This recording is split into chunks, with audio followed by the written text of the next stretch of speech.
Okay, so you might be in a situation where your keyboard is containing GIFs. So for example, my keyboard looks something like this, and as of right now, it is full of GIFs. Now, if you want to remove those, so for example, you have like, I don't know, like love GIFs and stuff like this. So you can scroll through them, and this is basically a third-party app, a GIF keyboard, which I installed, right? So if I don't want to actually use it, if I want to remove the GIFs from my keyboard this way, all I have to do is just to hold down on the globe and either switch to the basic keyboard, which you can use all the time with all the letters, or just switch to emojis if you want. However, you can also just hold down on the globe and swipe all the way to the right to get to the keyboard settings.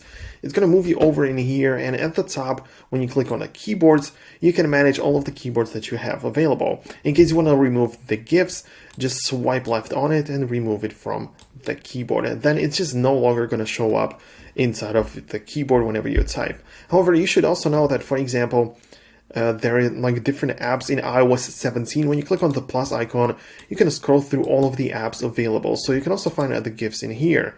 That's an option as well, right? So it is up to you to decide. You perhaps don't want to have it inside of the globe icon. So you just go in here and remove it like this. I can click on remove. Now, when I come back to the messages, you're going to notice that I only have the emoji and English. So these are the only keyboards available. But I can still click on the plus icon right here. This is the place where you want to send pictures and photos, stickers, whatever. If I swipe up to more, I can get access to the GIF keyboard. And it just still shows it to me like this, but not as part of the keyboard, but as like a iMessage or keyboard app, whatever you want to call it. So that's how it works. You still technically get the keyboards right here, which is fine. I mean, you get the GIFs and everything, but you don't have it inside of the keyboard, which is something you may want. However, if you also don't like that, you can still just delete the app. So I just downloaded the GIF keyboard, and I can of course just remove the app, and it's no longer going to show up anywhere on my phone. So this is something that you perhaps want to do. Also, you don't only have like the third-party GIFs.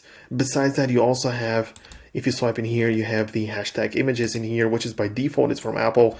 And it also gives you like an option to like browse through GIFs and images. Unfortunately, you cannot really just remove it. The only option is just to not use it. So that's an option as well.